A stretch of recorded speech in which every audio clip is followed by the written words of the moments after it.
Hello there, General Grievous, I'm Big Alias. I've been doing that shit for what, 7 years now? 8 years? For crying out loud. Since before Revenge of the Sith got all memeified and I can't say hello there without people pulling out 4 lightsabers. Not that I have an issue with it, it's great. Hello there, Big Alias. It was the stupidest way of starting a video. But I do want to talk about a subject right now that I think comes sort of pre-wrapped with a lot of issues, and it's going to seem very pretentious, especially as I'm coming at from an angle of like an assumed higher position. And I don't want motorbikes to go past, but I don't want people to think that I'm being pretentious or condescending, and I definitely don't want people to think that I don't like games now and that I don't like what games are being produced now, just as a blanket statement. You couldn't be further from the truth. Red Dead Redemption 2 I think is the greatest game ever made. I love Uncharted 4 and Metro Exodus, and I think they did a great job balancing Overwatch and stuff like that. There are gems. However, I do want to delve further into this notion of a golden age of gaming in this video, and by doing that I want to talk actually about a thesis. Well, before I do that, I just want to say that the golden age of gaming, for anybody who doesn't know, the term sort of derives from other mediums and something that just sort of happens all the time, which is, you know, people say the golden age of film was in the 50s and the golden age of music was in the 60s, and there's just when times were best kind of notion, and a lot of the time it's based on nostalgia, but there tends to be a lot of truth to it. So when I say this, you know, do consider what I'm saying with a certain like grain of salt, in that perhaps there is a certain amount of nostalgia to it. However, I will say Halo 3 I think is my favorite game ever made, but Linkin Park's Numb is not my favorite song ever made. However, I could have said that, you know, both were the same in 2008. You know, I'm nostalgic, but I have a sense of what is good and bad and objectivity. But the way that I want to approach this is actually I want to talk about a thesis that I wrote, which is about the blurred lines between fiction and non-fiction film, and how when you consider the way that certain things are structured and in a way that is in order to elicit certain feelings and make you feel a certain way when you go into a film, that line becomes very blurred. But anyway, that doesn't matter. In doing that, I compared 2 films. I compared the great 1984 film, This is Spinal Tap, and Bohemian Rhapsody from last year. And basically, I use that as a device to say exactly why Bohemian Rhapsody is a bad film. It is not a good film, despite the atrocious way that they dealt with his sexuality. You know, Bryan Singer saying, "Hey, get him to look at men. Get the shot to hang on him looking at men, and we'll do that about 8 times. That'll get us an Oscar." Apparently it fucking works. Bohemian Rhapsody is a hugely flawed film, but the biggest issue with Bohemian Rhapsody is that it is so wrapped up. It is so wrapped up in melodrama, to the point where there was a scene where Freddie is standing in front of a car in the rain, and the shot's centered on him, and the rain's pouring down on him, and of course he's not wearing a coat because it has to be melodramatic, and he's standing by a taxi as someone goes away from it. It's so melodramatic, and it dumps everything that's good about the story, every piece of consequence, everything that could potentially be in any way damning to Freddie Mercury, despite what he does in the film. Everybody forgives him because they have to, and it becomes so surface level, so unbelievably surface level. And you know, there's one bit where he completely fucks over a character, and then at the end that character just forgives him immediately and just stands there as if he's some sort of god of everything. Anyway, but yeah, it becomes very surface level because it focuses so heavily on saying you have to feel this way, feel this way, feel this way, feel this way, do this. I want you to feel this way. And it pushes things on you. It tries to make you feel everything straight away. There's no room for consideration. It just tries to push everything into a funnel and into your face, which sounds weird, but it tries to just dump everything on you at once and then keep dumping things on you. And in doing that, it becomes very surface level and very just lacking. This is Spinal Tap is the complete opposite, despite also being about a band. For anyone who doesn't know, it was a parody of the world of rock stars and band culture.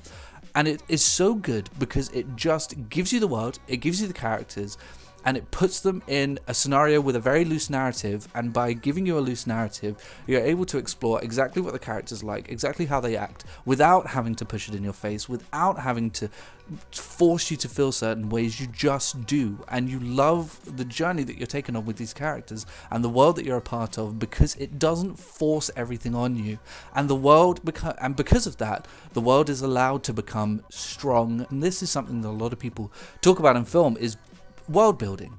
What I'm trying to say is Bohemian Rhapsody has terrible world building, and This Is Spinal Tap has some of the best world building I've seen. And by means of doing that, by virtue of doing that, the product you're left with is something that's hugely effective in many ways. So why am I talking about that? What the hell does that have to do with the quote-unquote golden age of gaming? Well, here's the thing. I'm also going to compare two games now that are exactly the same comparison, and they're both products of BioWare in some way. I mean, I'm going to be talking about Knights of the Old Republic, but when I talk about Knights of the Old Republic, that encompasses 1 and 2.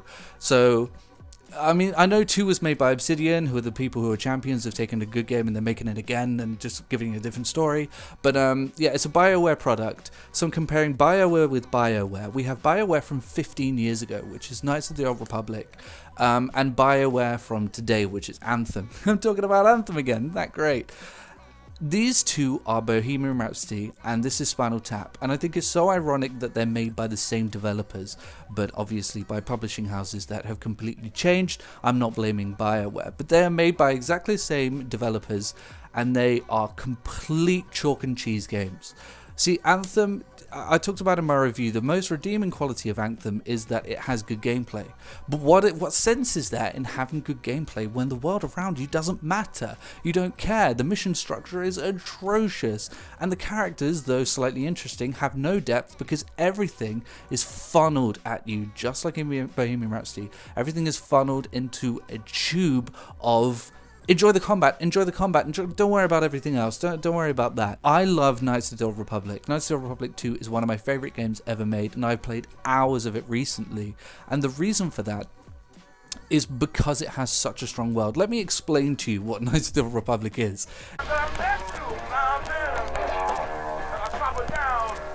It's an RPG, but it's old school. It is extremely old school. It's old school in the sense that it is basically a video game adaptation of Dungeons and Dragons, in that there is no combat. You just click on somebody that you encounter, and you can choose what kind of attack you want to do. Do you want to use a lightsaber or a gun? And if you use a gun, you can use it at range, and you can use shields and med kits by clicking on them. That's it. That's the combat. However, I spent about 6 hours walking around a ship, meeting everybody and talking to people and listening to them and getting to know people. And if you want to know why Knights of the Republic 2 is such a great game, I had a section where using dialogue trees, I managed to convince a droid to give me access to a computer by confusing it with logic. How brilliant is that? And I was able to do that. The world building in Knights of the Republic 2 and 1 was so phenomenal that you just didn't care about the fact that the combat was basically non-existent. That is the strength of these older games. That is why it may be difficult to grasp why people love older games over newer games, because a game like Halo 3 has such an incredible rich world full of characters who you care about. The structure works in a way. I mean, look at the Covenant. When you spawn in on the mission of the Covenant in Halo 3, it feels like a charge. It really does feel like a charge because you do feel like you've been part of this world.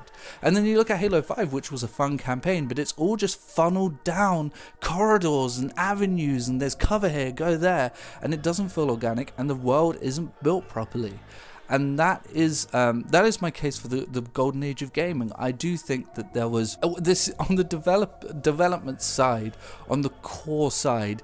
That is why I think that I have a better time with older games, because there is just more of a world around the games, and I think a lot of people don't know that. I think a lot of people didn't play older games, and they see gameplay clips and they just think, hey, you know, you can't sprint, you don't have powers, the graphics aren't as good, how could this be better? And I think that they've just sort of missed out on an opportunity to truly be immersed in games. I was far more immersed in Knights of the Old Republic 2, and yes, I mean a couple of weeks back, in this old original Xbox game that looks like shit, compared to Anthem in this beautiful, you know, particle effects everywhere, great combat game. That's my case for the golden age of gaming when it comes to development.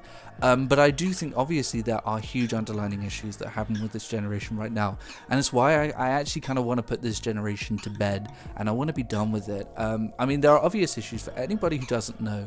Microtransactions, right? Big buzzword, big issue, and it is a huge issue, microtransactions. I mean, there are people who make a case for microtransactions, and I can't grasp the notion of being okay with microtransactions. Listen, if you think that it is funding the development of a game, you are unfortunately solely mistaken. I said earlier that I did a thesis in film, I study film, and I know if it's anything like film, those development teams don't earn an extra penny, nothing on monetization techniques. They're hired as freelancers, they're paid a salary, they're paid, not even a salary, they're paid for what they do. That's how freelance work works. You aren't given anything in addition to what you get. And unfortunately, that's how the game devs are. So it's not funding development, and it is taking things out. And I think it kind of feeds into that too. You know, when you take these bits out, when you retract things, you look at new games like Far Cry New Dawn, you're taking out weapons from people, you're restricting people's access to things that they could find in this world that would make the world more interesting, and maybe give it a bit of a return to form to that time when it did feel, like you were part of this expansive world. When you put it behind a paywall, when you have to go into a store which brings you into an entirely different section, despite having to think about the money you've spent on it, you are taken out of that world. And I think that there is obviously a lesser impact to that. So, with things like Far Cry New Dawn and Anthem, when you're in there buying stuff in order to progress, in order to make things easier for yourself, I think that could only retract from a larger world. And I mean, of course, again, I'm not trying to sway people to dislike gaming now and feel negatively towards gaming. I think there's enough of that anyway. But I will say, regardless of how you feel about games, whether you like this new explosion of you have to play Battle Royale games now and every game has to be a live service now, even if you like that, you cannot ignore the notion that gaming has become such a negative space now. It has become such a hugely negative space, and part of the notion of the golden age of gaming, what I said at the start, it's not that I don't like new games, it's not that there are new games that I dislike at all. It's more about gaming as a whole, about the ethos, the environment of gaming. Gaming has never been so negative. I've been alive for 25 years. Gaming has never been so negative. We're living in a space where the consumer and the people selling the product are at odds with each other, and they're arguing with each other. And you think of it like, trainers or TVs. There's never been such a space where there's such a fight between consumer and the person delivering it, where the person delivering the person delivering the product to the consumer is delivering something that the consumer just doesn't want. They're delivering things that people are saying actively they don't want. Ironically, this is the most vocal environment of any product, and they are just saying, no, we're not going to do what you want us to do. I mean, imagine if you did sell trainers, your Nike, and you start selling this new brand of trainers where you say, we're only going to give you one, we're going to charge you the same, and we're going to give you one trainer without laces. You then have to go buy the extra trainer and the laces, which are these new type of laces that you don't really want, and we're going to charge you the same price for one trainer and then for the other one as well. And people say, no, we don't want that. Sales plummet by 90%, as we've seen. I think it was 80% actually, but let's say sales plummet 80% from 100,000 to 20,000, and then they keep doing it. It's such a strange space, regardless of whether you like the one trainer idea, which is, by the way, because you can't tell, a metaphor for games, the fact that games are completely stripped down and then resold to you. Regardless of whether you like the one trainer idea, this is a space where people are just not happy, and they're doing nothing about it. The publishers are doing literally nothing about keeping people happy, and business obviously works on this keeping people happy mentality, which is just non-existent right now. It's just not happening. Begging to people, we don't want loot boxes, we don't want live service games, and then them saying, okay, we're going to give you loot boxes and live service games.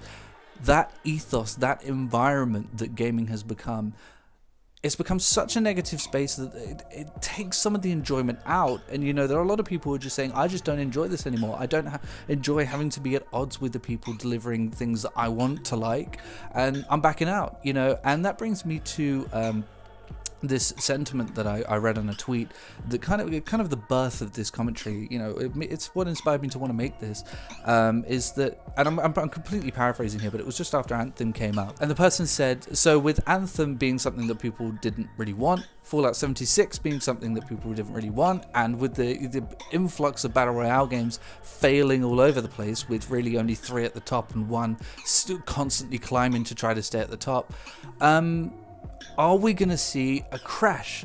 Because we're at a point now where developers just simply are not making what we want. As I said, regardless of whether you like, what they're making now, and this isn't a blanket rule because they are making good things, but as a whole, the biggest stuff is not stuff we want anymore. Fallout 76 was a huge flop with regards to sales. Anthem was a huge flop with regards to sales. Mass Effect Andromeda last year was pushed out the door and was a huge flop with regards to sales. Battlefield 5 was stripped of content and a huge flop with regards to sales. Activision are just about to face a lawsuit over misleading shareholders because they split with Bungie because Bungie couldn't stand being with them anymore. And I do wonder if this whole space is just going to implode on itself because games aren't succeeding anymore. Right now I'm looking at the menu for a great game, Battlefront 2, which has morphed into a great game, but at the start it bombed. It completely flopped. And why? It's a great game. It has beautiful maps. It's very fleshed out. It has a campaign, which is fun, but not amazing. Oh, because EA got too greedy and inundated the thing with microtransactions to the point where the player base just died and no one wanted to be involved in it. Rushed out games, microtransactions, all of this stuff. And I think I agree with the tweet. We could potentially see a crash because things are great now, but things are always great before they fall. Because when things get enough gravity, they just implode on themselves. And right now, I mean, as much as I'm not a fan of Fortnite, and I'm not really a fan of Battle Royale, aside for Apex Legends, I do think that they're kind of propping gaming up right now. And if Fortnite and Apex and PUBG were to fail, I mean, what do we have left? Aside for sports games, which are niche, what is there left? People have completely jumped ship from Call of Duty, jumped ship from Battlefield, jumped ship from Battlefront. I mean, what are we left with? And I think it is a scary notion when it comes to gaming. I love games. I love video games. I've been playing them for 25 years. But, it is a space that I've loved for a long time. But even I'm losing passion for it. And I'm getting tired of having to fight with publishers and even having to talk about this all the time. The change that my channel has gone through. And I made a commentary last year where I just said I wanted to be more positive. But then these things just keep happening. I'd love for every review I make to be positive. I honestly would. And I love seeing people play and enjoy games, and I love seeing and hearing about people enjoying Bohemian Rhapsody. They're entertainment platforms. That's what they're for. But they're just not making what we want anymore. Developers aren't allowed by publishers to make what we want anymore. They have to make live service games, and it's like these publishers are just refusing to see what is right in front of them. We're an incredibly vocal community saying we don't want live service games. I can't believe that in 2019 the majority of my games are unpausable. That is ridiculous. And as I said, whether you like it or not is entirely up to you, and I think it's great if you do like it. But the whole point of this commentary and talking about this golden age of gaming, this is not how it used to be. Games used to be an experience and a big fleshed out world. And if you were part of this older age of gaming, the sort of mid to late 90s to 2013, which is where everything went wrong with this generation, and you do prefer modern gaming, then that's great.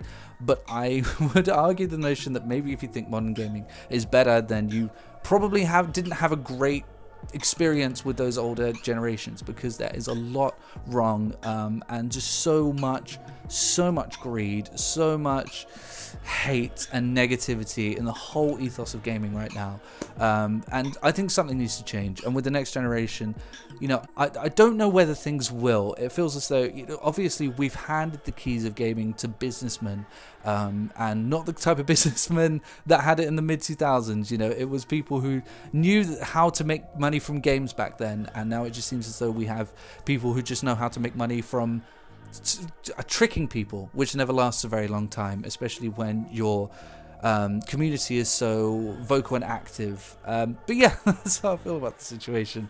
I apologize if people do love modding gaming, but I struggle, man, and I really do think that when we progress, it will be great to see.